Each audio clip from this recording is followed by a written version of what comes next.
बाढ़ के आगे बेबस असम। 25 जिलों में जिंदगी पर संकट मंडरा रहा। 2251 गांव पानी में डूबे हैं। 11 लाख से ज्यादा लोग मुश्किल में हैं। नमस्कार, आप देख रहे हैं न्यूज़ 18। मैं हूं आपके साथ श्रुति श्रीवास्तव। असम में कुदरत का कहर थमने का नाम नहीं ले रहा है और राज्य में बाढ़ के हालात बेहद नाजुक बने हुए हैं। असम में बाढ़ की स्थिति में शनिवार को मामूली सुधार हुआ और प्रभावित लोगों की संख्या घटकर 1,78,000 रह गई। एक आधिकारिक बुलेटिन में यह जानकारी दी गई है। बुलेटिन के अनुसार हालांकि बाढ़ प्रभावित जिलों की संख्या बढ़कर 7 हो गई है। असम राज्य आपदा प्रबंधन प्राधिकरण यानी कि SDMA के बुलेटिन में कहा गया है कि पिछले 24 घंटे में राज्य में किसी भी व्यक्ति की मौत की सूचना नहीं मिली है और मृतकों की संख्या 82 है। इसमें यह भी कहा गया कि शिवसागर और नुमालीगढ़ यानी कि जिसको गोलाघाट कहते हैं, उसमें दीखौ और धनसिरी नदियों का जलस्तर खतरे के निशान से ऊपर पहुंच गया है।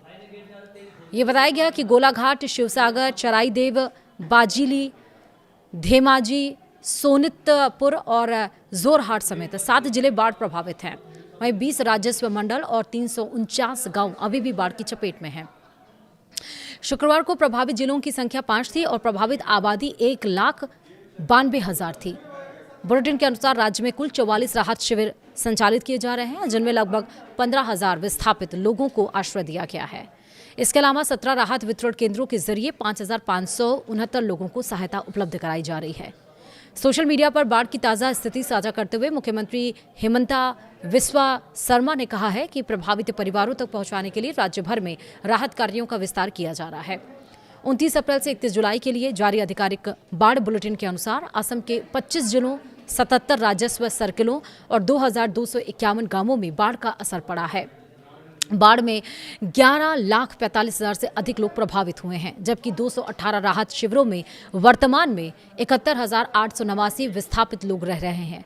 राज्य सरकार ने बाढ़ प्रभावित निवासियों को भोजन, पेयजल और अन्य आवश्यक वस्तुओं की आपूर्ति सुनिश्चित करने के लिए 1,811 राहत वितरण केंद्र स्थापित किए हैं। बुलेटिन में बताया गया है कि मौजूदा बाढ़ के मौसम में बाढ़ से संबंधित घटनाओं में 82 लोगों की जान चली गई है। इनमें सबसे अधिक 42 मौतें शिवसागर में हुई हैं। उसके बाद चराईदेव में 21, जोरहाट में 9, धेमाजी में 3, गोलाघाट में 3, कार्बी आंगलोंग में 2, सोनितपुर में 1 और कामरूप में 1 का नंबर आता है। बाढ़ के पानी से आवासीय संपत्तियों को भी व्यापक नुकसान पहुंचा है, जिसमें 2,530 घर पूरी तरह से क्षतिग्रस्त हो गए हैं और 9,668 घर आंशिक रूप से क्षतिग्रस्त हुए हैं। बचाव और राहत अभियान जारी रहने के कारण संवेदनशील क्षेत्रों से कुल 29,985 लोगों को सुरक्षित स्थानों पर पहुंचाया गया है। मुख्यमंत्री ने दोहराया है कि सरकार की प्राथमिकता प्रभावित क्षेत्रों में राहत, पुनर्वास और सामान्य स्थिति बहाल करना है, जबकि आधिकारिक बाढ़ की स्थिति पर नजर रखे हैं और विस्थापित परिवारों को सहायता प्रदान कर रहे हैं।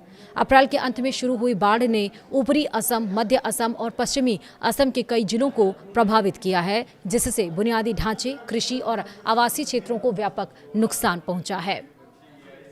और न्यूज़ 18 भी यही अपील करता है, जिससे जो मदद हो पाए असम में लोगों की मदद करिए, क्योंकि असम जहां कभी हरियाली थी, खुशियां थी, आज वहां बेबसी है, इंतज़ार है सब कुछ सही होने का।